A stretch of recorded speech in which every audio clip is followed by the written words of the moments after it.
Les enjeux sont très importants. Effectivement, entre 2010 et 2020, on a perdu à peu près 20% des médecins généralistes qui ont quitté le territoire.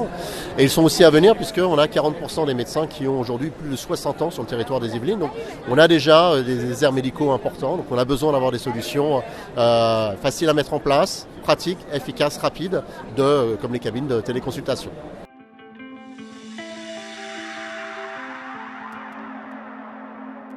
On a fait des tests importants, on a besoin d'avoir une solution qui soit quasiment autonome, c'est-à-dire que dans le petit village qui est aujourd'hui fibré, on peut mettre cette cabine-là et elle répond aux besoins de la population âgée, jeune et également qui soit utilisée par tout l'écosystème médical. Ce qui est très important, c'est cette complémentarité avec notamment l'ARS, donc l'Agence régionale de santé. Il y a la possibilité tout simplement de mettre sa carte vitale à l'intérieur, ça fonctionne, on a des médecins compétents derrière, la sécurité est quelque chose de très important pour nos concitoyens.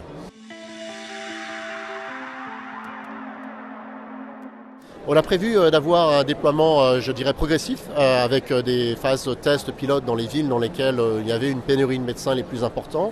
Et c'est très important aussi d'avoir le retour d'expérience. Donc on a travaillé en amont avec toute une série de partenaires. Donc, je vais lire ma note parce que tellement il y en a, je ne veux pas les oublier.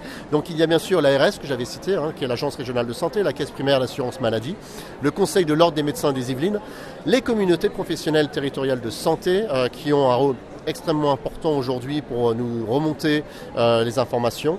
La PTA 78 qui est la plateforme territoriale d'appui afin de garantir un ancrage territorial et de proximité. Voilà, donc on a tout un partenariat qui s'appelle Ma Santé 2022 dans lequel tous ces acteurs se sont mis autour de la table pour pouvoir réfléchir à une solution pérenne. Très concrètement, on parle de 50 dispositifs qui seront installés, 25 dans les territoires Yvelines et 25 chez les partenaires, par exemple l'USQ dans les hôpitaux, à Saint-Quentin-en-Yvelines ou chez d'autres partenaires du département directement. Donc 50 dispositifs.